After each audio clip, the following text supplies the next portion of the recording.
My name is John Maciuika. I'm an associate professor of art and architectural history at Baruch College's Department of Fine and Performing Arts and at the CUNY Graduate Center PhD program in art history.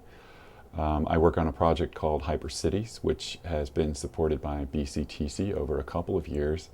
as well as by a CUNY Collaborative Incentive Research Grant, which has helped enormously for CUNY to become an active partner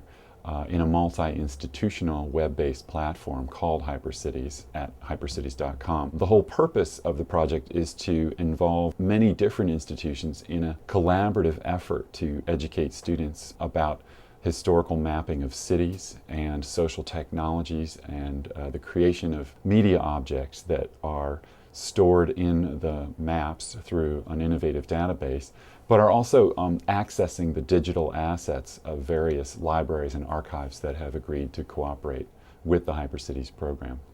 I think the main obstacle is built into the nature of fast-moving technological changes themselves, by which I mean my initial experience in this entire project was working with UVA architecture students and architectural history students on mapping cities historically and layering information into maps using such software as Photoshop, but also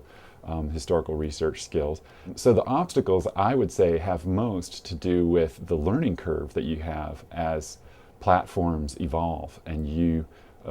feel sometimes like you're reinventing the wheel, but in fact are gaining skill sets, some of which you carry with you, others become obsolete as the new versions are replaced by better functioning technologies. One example of that would be how you now log into Hypercities using a increasingly popular system known as OpenID, so that anyone with a pre-existing Yahoo account or a Facebook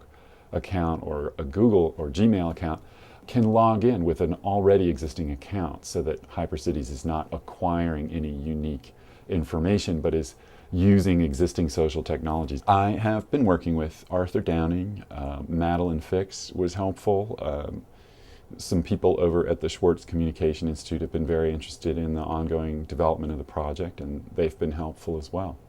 The desired outcome of this project is to increase our students'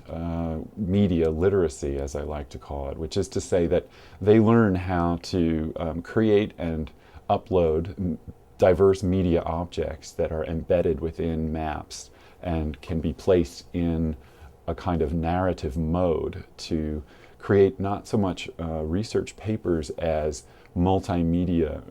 research paper presentations. And so they're acquiring a diverse number of skills. They're also learning to think critically about maps and mapping and how maps present information, how they edit information, and how they themselves as creators of media are involved in this sort of new world of information creation and presentation.